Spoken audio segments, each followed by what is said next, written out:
Hello, my dear students. Good morning and जय Shri Krishna. Once more welcome to SSV Academy branch Neemuch. एक बार फिर से आप सभी का इस संस्था में स्वागत है. BSc third year physics paper first unit second चल रही है. यूनिट सेकंड का लेक्चर नंबर 10 है. डियर स्टूडेंट्स, आज हम सुरंगन प्रभाव क्या होता है, विभव प्राचीर क्या होता है, इसकी व्याख्या करना है. ठीक, यानी what is tunnel effect and interpretation of tunnel effect with the help of quantum mechanics. यानी क्वांटम मैकेनिक्स यानी क्वांटम यांत्रिकी के आधार पर सुरंगन प्रभाव की अपने को व्याख्या करना है. या क्वेश्चन में ऐसा आ सकता है कि विभव प्राचीर क्या है, या इसकी जगह आ सकता है आयताकार विभव प्राचीर क्या होता है, समझाइए. आयताकार विभव प्राचीर क्या है समझाइए. ऐसा आ जाता है तो भी आपको यही आंसर लिखना है. स्टार्ट करते हैं. फर्स्ट में आता है सुरंगन प्रभाव. सुरंगन प्रभाव पहले पढ़ चुके अपन, इसकी डेफिनेशन. ठीक है. अब सेकंड में आता है विभव प्राचीर. अब विभव प्राचीर क्या होता है, इसको डायग्राम से समझते हैं. देखो, ये डायग्राम आपके सामने सुरंगन प्रभाव का. ये आयताकार विभव प्राचीर हो गया. ये आयताकार एक कूप हो गया है. इसके 3 क्षेत्र बताया अपने. एक इस कूप के बाहर का क्षेत्र फर्स्ट, कूप के अंदर का क्षेत्र सेकंड, और कूप के वापस बाहर का क्षेत्र थर्ड. मतलब फर्स्ट सेकंड थर्ड 3 क्षेत्र है अपने पास. x इक्वल टू 0 और x इक्वल टू ए पर vx इक्वल टू 0 होता है. और मतलब कुल मिला के क्षेत्र से बाहर, इधर इस क्षेत्र से बाहर vx इक्वल टू 0, इस क्षेत्र से बाहर भी vx इक्वल टू 0. और क्षेत्र के अंदर की बात करते हैं तो x equal to 0, x equal to a पर इसकी वैल्यू बहुत ज़्यादा होती. कितनी होती है? v0 होती है, अधिकतम होती है. ठीक. अब यहाँ से ये एक इलेक्ट्रॉन इस प्रकार से क्षेत्र फर्स्ट से क्षेत्र में सेकंड में प्रवेश करता है. तो यहाँ पे आप देखोगे 2 चीज़ें हो सकती है. परावर्तन भी हो सकता है, पारगमन भी हो सकता है. वापस यहाँ पे आप देखोगे तो केवल एक कंडीशन रहेगी, पारगमन यानी आर पार निकल रहा है. तो यहाँ से ये इलेक्ट्रॉन क्या है, इससे द्रव्य तरंग कनेक्ट रहती है. तो वो तरंग क्या है, इसके अंदर सुरंग बना करके बाहर निकल जाती है. इसी को अपन क्या बोलते हैं, सुरंगन प्रभाव कहते हैं. अब इस पॉइंट पर पढ़ रहे हैं विभव प्राचीर क्या होता है. तो चित्र में एक आयताकार विभव कूप प्रदर्शित है. सेकेंड, ये वाला आयताकार विभव कूप है, क्षेत्र सेकेंड के नाम से प्रदर्शित है. इस विभव कूप का जो अधिकतम प्राचीर विभव होता है, अधिकतम विभव प्राचीर विभव कहलाता है. इसका जो मैक्सिमम पोटेंशियल होता है, मैक्सिमम पोटेंशियल जो होता है, उसी मैक्सिमम पोटेंशियल को अपन क्या कहते हैं, प्राचीर विभव कहते हैं. क्लियर. और इसे v0 से रिप्रेजेंट किया जाता है. अब चित्र में 3 क्षेत्र प्रदर्शित हो गए, फर्स्ट सेकंड थर्ड. आगे बढ़ते हैं. सुरंगन प्रभाव की अपने को व्याख्या करना है. इसमें एक कंडीशन है कि E is less than v0. जो E है वो लेस देन होगा v0 से. यानी जो पार्टिकल है या इलेक्ट्रॉन, उसकी एनर्जी जो होती है इस विभव प्राचीर विभव से क्या होती है, कम होती है. अब इसमें 3 क्षेत्र है तो तीनों क्षेत्र में श्रोडिंगर समीकरण लिखेंगे, उन तीनों का सॉल्यूशन निकालेंगे. क्षेत्र फर्स्ट के लिए श्रोडिंगर समीकरण लिखिए अपनों. तो del psi first del x square plus twice m upon h cross square into psi I equal to 0, equation first. अब इस इक्वेशन का सॉल्यूशन ये इस प्रकार से होता है. Sine first equal to a into e to the power i k x plus B into e to the power minus i k x equation 2. Dear students, ये क्वेश्चन थोड़ा सा इंपॉर्टेंट भी है और थोड़ा डिफिकल्ट रहेगा. इसमें आपको ज़्यादातर चीज़ें याद ही रखना पड़ेगी, और कोई ऑप्शन नहीं है अपने पास. ठीक. जैसे इसका सॉल्यूशन है तो ये आपको याद रखना पड़ेगा. ए और बी इसमें कॉन्स्टेंट हो गया है. ए इसमें परावर्तन वाला पार्ट हो गया है, बी क्या हो गया, पारगमन हो गया. क्योंकि देखो यहाँ पे इस बिंदु पर परावर्तन होगा तो इलेक्ट्रॉन वापस टकरा के इधर आ जाएगा, और पारगमन होगा तो आर पर निकल जाएगा. 2 कंडीशन बन रही है.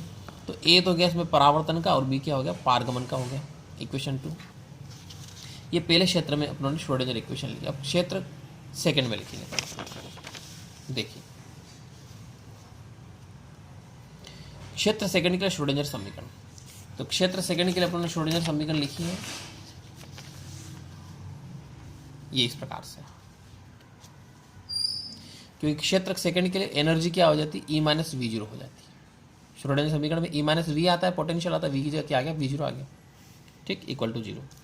अब यहाँ से अपन एक काम करते हैं, क्योंकि E v0 से लेस देन है, ये E छोटा है, वी से। तो अपन क्या करते हैं, इसमें माइनस कॉमन निकालें, माइनस कॉमन निकालेंगे, इसको पलट देंगे, ये माइनस कॉमन निकाल लिया, इसको पलट दिया, वी जीरो माइनस ई। वापस अपन क्या करते हैं, यहाँ से यहाँ तक इस पूरे को एक नया कांस्टेंट मान लेते हैं बी स्क्वायर। इसको क्या मान लिया अपन ने, बी स्क्वायर मान लिया। ठीक है, ये जो पूरा है इतना इतना जो पूरा ये पार्ट है, इस पार्ट को अपन क्या मान लिया, बी स्क्वायर मान लिया। इक्वेशन 3, इसका भी सॉल्यूशन लिखेंगे अपन। तो इसका हल, ये बी स्क्वायर की वैल्यू बता दे, बी स्क्वायर बराबर क्या माना अपनों ने। अब इसका सॉल्यूशन होगा psi third equal to C e to the power minus B x plus D into e to the power B x. ये भी आपको सॉल्यूशन याद रखना पड़ेगा। क्लियर। अब तीसरे क्षेत्र की बात करते हैं। क्षेत्र थर्ड के लिए श्रोडिंगर समीकरण लिखेंगे। क्षेत्र थर्ड के लिए श्रोडिंगर समीकरण लिखेंगे तो इस प्रकार का आगे, del square psi upon del x square plus twice m upon h cross square E into psi third. केवल सेकंड क्षेत्र में, इस क्षेत्र में आपके ई माइनस वी जीरो आता है, बाकी वी जीरो नहीं आएगा। Is that clear. अब यहाँ से क्या करते हैं, इसका सॉल्यूशन। तो इसका सॉल्यूशन वापस आपको ध्यान रखना है, जो पहला फर्स्ट क्षेत्र का जो सॉल्यूशन था सेम वैसा वैसा सॉल्यूशन यहाँ पर है। उसमें ए और बी था, इसमें जी और एच आ जाएगा। E to the power i k x, e to the power minus i k x same था। फर्क क्या, उसमें फर्स्ट क्षेत्र में ए और बी आ रहा था, इसमें क्या आ रहा है, जी और एच आ रहा है। तो कॉन्स्टेंट अपनों ने क्या लिए, ए बी। इसके बाद इसमें लिया अपनों ने सी डी, ये इसमें क्या लिया, सी डी लिया, और इसके बाद जी एच। ये चार कॉन्स्टेंट इसमें। क्लियर। अब आप ध्यान से देखो, क्षेत्र नंबर थर्ड की बात करें तो यहाँ पे इस पॉइंट पे वापस परावर्तन नहीं होता है, केवल पारगमन होता है। तो परावर्तन नहीं होता, तो परावर्तन वाले को अपने को जीरो करना पड़ेगा। यानी ये जो ई टू द पावर माइनस वाला पार्ट जो होता है परावर्तन का होता है, तो ये एच इक्वल टू अपने को इसमें जीरो करना पड़ेगा। क्यों, क्योंकि इसमें परावर्तित तरंग संभव नहीं है, तो एच इक्वल टू जीरो होगा। एच इक्वल टू इसमें जीरो लिख दिया अपनों ने, यहाँ से इक्वेशन 7 बन गई। ठीक। तो तीनों क्षेत्र के लिए अपनों ने श्रोडिंगर समीकरण लिख ली है, तीनों के हल निकाल लिए। अब अपने को यहाँ पे कांस्टेंट की वैल्यूज निकालनी। ये पहले अपन पारगमन प्रायिकता का फार्मूला लिखेंगे। पारगमन प्रायिकता मतलब आर पार निकलने की प्रायिकता, probability equal to sign third upon psi first. यानी इस क्षेत्र में इलेक्ट्रॉन के पाए जाने की प्रायिकता बटे इस क्षेत्र में इलेक्ट्रॉन के पाए जाने की प्रायिकता, उसको अपन क्या कहते हैं, पारगमन की प्रायिकता। तो यहाँ पे अपने लिखा साइन थर्ड बटे साइन सेकेंड फर्स्ट, इसको लगा दिया। प्लस लगाने का मतलब यहाँ पे ये बात आ रही है कि ये तो हो गया अपने पारगमन का और ये भी हो गया पारगमन का, तो पारगमन के लिए प्लस आ रहा है। क्लियर। अब यहाँ से इसको अपन इस प्रकार से लिख सकते हैं कि probability equal to sign third square. अब साइन थर्ड जो है इसकी वैल्यू होती है जी, तो mod G square upon mod A square करके आ जाएगा। ये देखो यहाँ पे है 7 इक्वेशन में साइन थर्ड की वैल्यू यहाँ से है। ई to the power i k x cut जाएगा, इसलिए अपन ने लिखा नहीं। साइन फर्स्ट वाले में आएगा, साइन फर्स्ट वाले में देखो आप, ये साइन फर्स्ट वाले में ये वाला आ रहा ए और ई टू द पावर आई की एक्स। ठीक। तो उसके बटे में ये करेंगे अपन, तो ई टू द पावर आई की एक्स कट गया तो जी बटा ए आ जाएगा। तो यहाँ पर अपने वही लिखा है, मोड जी का स्क्वायर अपन मोड ए का स्क्वायर। मोड जी स्क्वायर को ऐसा लिख सकते हैं जी जी स्टार, इसको लिख सकते हैं ए स्टार। इक्वेशन क्रमांक 8। अब यहाँ पे जो कांस्टेंट है, कांस्टेंट कौन कौन से देखो, ए बी सी डी और जी। एच तो जीरो हो गया, एच तो ऑलरेडी क्या हो गया, जीरो हो गया। तो ये 5 कांस्टेंट निकालना है। इन 5 कांस्टेंट की वैल्यू सीमा प्रतिबंधों के आधार पर अपन ज्ञात करते हैं, बाउंड्री कंडीशंस लगाते हैं। ठीक। इसको क्या बोलते हैं, बाउंड्री कंडीशंस। तो बाउंड्री कंडीशन लगा करके अपन इनकी वैल्यूज फाइंड आउट करते हैं। देखो कैसे निकालते हैं। बाउंड्री कंडीशन लगा रहे अपन। अब बाउंड्री कंडीशन क्या होती है, बाउंड्री कंडीशन का मतलब ये होता है कि एट एक्स इक्वल टू 0 पे निकालेंगे अपन। ठीक। फर्स्ट और सेकंड के लिए। Eight x equal to a पर निकालेंगे सेकंड और थर्ड के लिए। Is it clear. तो एक्स इक्वल टू 0 पर साइन फर्स्ट और साइन सेकंड इक्वल है। इसी प्रकार एक्स इक्वल टू ए पर साइन सेकंड और साइन थर्ड इक्वल है। ठीक। तो यहाँ पे अपन वही किया, एक्स इक्वल टू 0 पर साइन फर्स्ट और साइन सेकंड क्या हो गया, इक्वल कर दिया। देखो ये वाला, इस पॉइंट पर साइन फर्स्ट इलेक्ट्रॉन के इधर इधर दोनों तरफ पाए जाने की प्रायिकता बराबर रहेगी। तो psi first equal to psi second, ये कर लिया अपने, psi first equal to psi second. Values रख दी अपने साइन फर्स्ट की। साइन फर्स्ट की वैल्यू तो ये रही फिर साइन सेकंड की वैल्यू ये रही, ठीक। ये दोनों वैल्यूज अपने इसमें पुट कर दी और साथ में x इक्वल टू 0 लिखेंगे। x इक्वल टू 0 लिखोगे तो e टू द पावर 0 का मान कितना होता है, 1 होता है। ये सब e वाले सब हट जाएंगे इसमें, तो क्या बचेगा, a plus B equal to C plus D बचेगा। अब साथ में और एक काम करते हैं, ये जो लिखा है इसका डिफरेंशियल करना है। इसका डिफरेंशियल करेंगे x के सापेक्ष, तो del psi upon del x, del psi upon del x, ये हो गया। देखो del psi upon del x, del psi upon del x. Differential करने के बाद फिर आपको x इक्वल टू 0 लिखना है। तो यहाँ पे डायरेक्टली अपन याद कर सकते हैं, इसका अपने को डिफरेंशियल करना है। डिफरेंशियल करने के बाद x इक्वल टू अपने को क्या करना है, इसमें 0 लिखना है। देखो चलो इधर बता देते हैं, इधर बता देते हैं। इसका आपने डिफरेंशियल किया तो del psi upon del x, del psi upon del x, ये फर्स्ट का हो गया, सेकंड हो गया, ठीक। अब देखो इसका डिफरेंशियल करेंगे तो क्या आएगा, ए ई टू द पावर आई की एक्स का ई टू द पावर आई की एक्स आ जाएगा।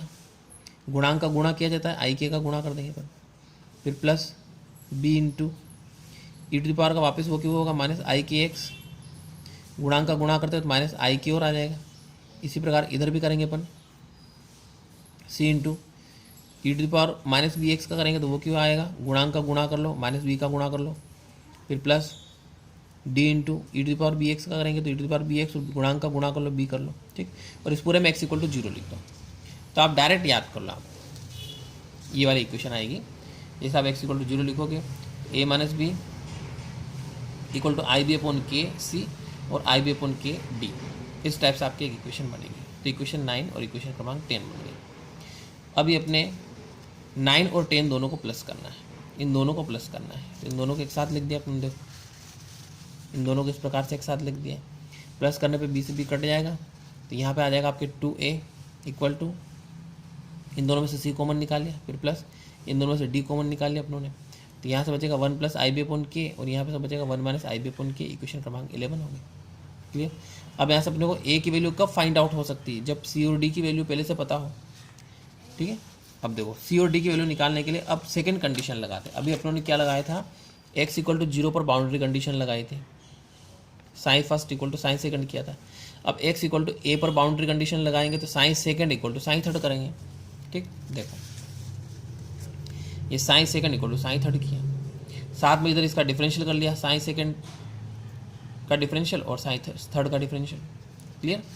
देखो पहले इधर अपन साइन सेकंड की वैल्यू रख दी है, साइन थर्ड की वैल्यू रख दी अपनों ने, ये सब निकाल रखे अपनों ने, ये वैल्यूज इसमें पुट कर दी है, ठीक। अब अपने को x इक्वल टू कितना लिखना है, a लिखना है इस पूरे में, x इक्वल टू a लिख दिया, a लिखने पे इक्वेशन बन गई। इधर इसका डिफरेंशियल किया अपनों ने, इसका डिफरेंशियल करेंगे तो c e to the power minus B x, e to the power minus B x minus b से गुणा हो गया।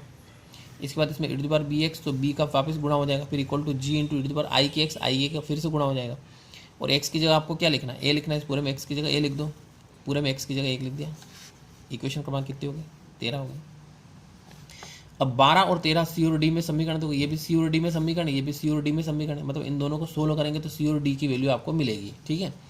अब सोल्व करना बहुत डिफिकल्ट है, तो बुक में भी नहीं दे रखा है, तो अपने को डायरेक्ट शॉर्टली करना है और इसके आंसर डायरेक्ट याद रखना आपको, सी और डी की क्या वैल्यू आती है। तो सी की वैल्यू आती है g/2 e to the power i k plus B ए और इनटू, ये पूरा पावर में चल रहा था, ए तक पावर में है, और फिर इनटू इसके सीध में 1 माइनस आई के अपॉन बी करके आ जाएगा, इक्वेशन 14। इसी प्रकार डी की वैल्यू आएगी इसमें g/2 e to the power i k minus B into ए, और ये आ जाएगा 1 प्लस आई के अपॉन बी, इक्वेशन 15। तो ये आपको दोनों इक्वेशन याद रखनी। कुल मिला के इस क्वेश्चन में आपको ज़्यादातर चीज़ें याद ही रखना पड़ेगी, और कोई ऑप्शन नहीं है, ठीक। अब ये सी और डी की वैल्यू निकल गई है, तो वहाँ से अपन ए और बी की वैल्यू निकाल सकते हैं। ए और बी की वैल्यू, ए की वैल्यू यहाँ से निकल जाएगी 11 से, क्लियर। अब देखिए, अब क्या करते हैं, डायरेक्टली अपन ए अपॉन जी निकालते हैं। डायरेक्टली अपन क्या निकालते हैं, ए अपॉन जी, ये भी आपको डायरेक्टली याद रखना पड़ेगा, ठीक है। तो a upon g equal to 1/2 plus i b upon 4 k e to the power i k plus B into a, equation 16। इसका संयुग में निकालते हैं। संयुग में का मतलब होता है आयोटा का चिन्ह पलटना। इस आयोटा का चिन्ह प्लस में है तो क्या कर दिया, माइनस कर दिया। इधर आयोटा का चिन्ह प्लस में है तो क्या कर दिया, माइनस कर दिया। तो संयुग में का मतलब क्या होता है, आयोटा का चिन्ह पलटना। अब ए बटा जी निकल गया, ए बटा जी स्टार निकल गया। अब इन दोनों का मल्टीप्लाई कर लो, इन दोनों का मल्टीप्लाई कर लिया। इन दोनों का मल्टीप्लाई करोगे तो यहाँ पे एक फार्मूला लग रहा है, देखो कौन सा, ए प्लस बी और ए माइनस बी का फार्मूला लग रहा है।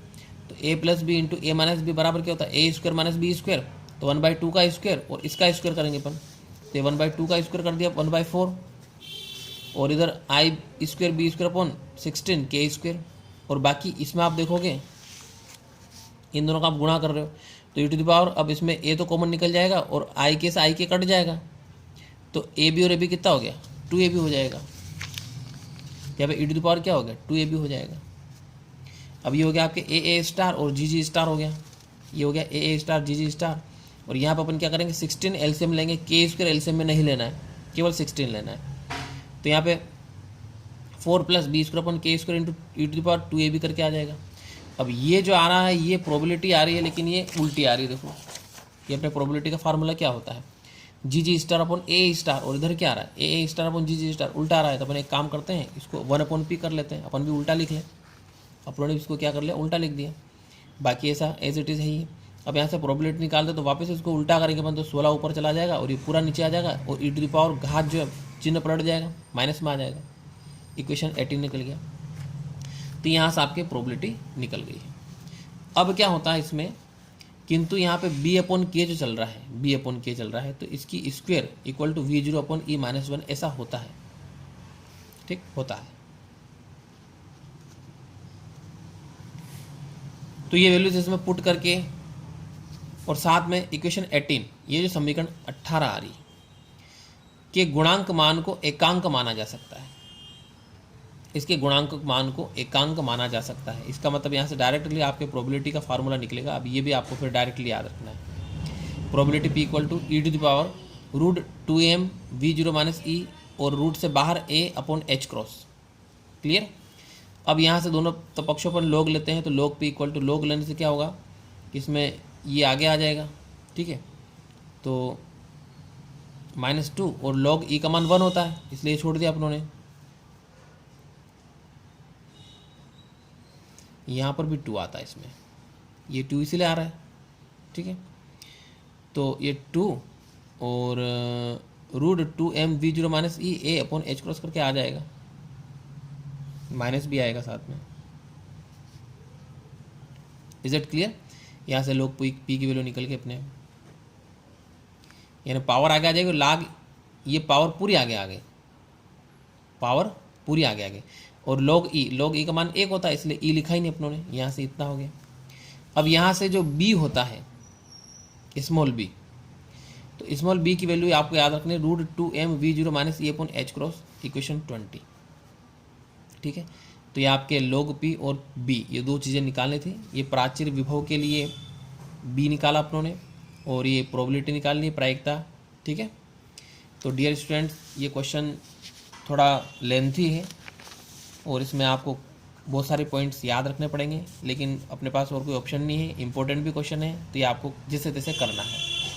ओके, वीडियोस आपको कैसी लगी कमेंट जरूर करिए, एंड थैंक्स।